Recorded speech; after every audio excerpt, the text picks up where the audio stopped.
असतो मा सद्गमय तमसो मा ज्योतिर्गमय मृत्योर्मा अमृतं गमय।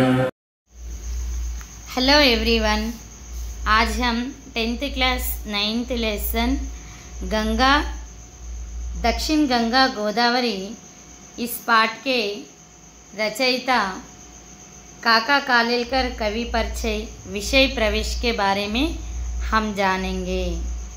ఇప్పుడు మనము కాకా కాలేల్కర్ గారి కవి పరిచయం గురించి మనము తెలుసుకుందాం।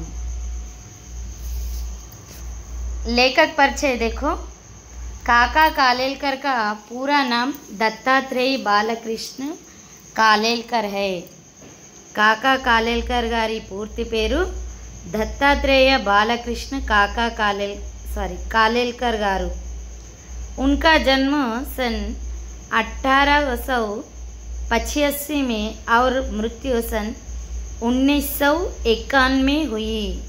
वीरू 1985వ సంవత్సరంలో జన్మించి 1991 సంవత్సరంలో వీరు మరణించారు। इन्होंने आजीवन गांधीवादी विचारधारा का पालन किया। आजीवन అంటే జీవితాంతం। వీరు జీవితాంతం గాంధీవాదాన్ని అంటే గాంధీ సిద్ధాంతాన్ని పాటించారు। इन्होंने हिंदुस्तानी प्रचार सभा वर्धा के माध्यम से हिंदी की खूब सेवा की। वीरू हिंदुस्तान प्रचार सभा వార్తకు చెందిన సంస్థ ద్వారా హిందీ భాషకు ఎనలేని సేవను అందించారు। वे राज्यसभा के सदस्य भी रह चुके हैं। వీరు రాజ్యసభ సభ్యులుగా కూడా ఉండెను లేదా వ్యవహరించారు। వీరు రాజ్యసభ సభ్యులుగా కూడా వ్యవహరించారు। ఇప్పుడు మనము विषय प्रवेश गुరించి చూద్దాం। गोदावरी नदी धीर गंभीर माता और पूर्वजों की अधिष्ठात्री देवी मानी जाती है। इसके जल में अमोघ शक्ति है। इसके तट पर अनेक शूरवीरों, तत्वज्ञानियों, साधु संतों, राजनीतिज्ञों और ईश्वर भक्तों ने जन्म लिया है। ऐसी पावन और पवित्र गोदावरी नदी के प्राकृतिक सौंदर्य का जो वर्णन काका कालेलकर के द्वारा हुआ है, चलिए इसके बारे में हम जानेंगे। गोदावरी नदी धीर गंभीर माता और पूर्वजों की अधिष्ठात्री देवी मानी जाती है। गंगा नदी धीर అంటే ధైర్యం, గంభీర్ అంటే గంభీరమైన, గోదావరి నదిని ధైర్యం కలిగిన గంభీరమైన మాతృమూర్తి అని అంటారు। అంతేకాకుండా పూర్వజంకి అధిష్టి దేవి మాని జాతి హే, మన పూర్వీకులకు అధిష్టాన దేవతగా కూడా భావించబడుతుంది।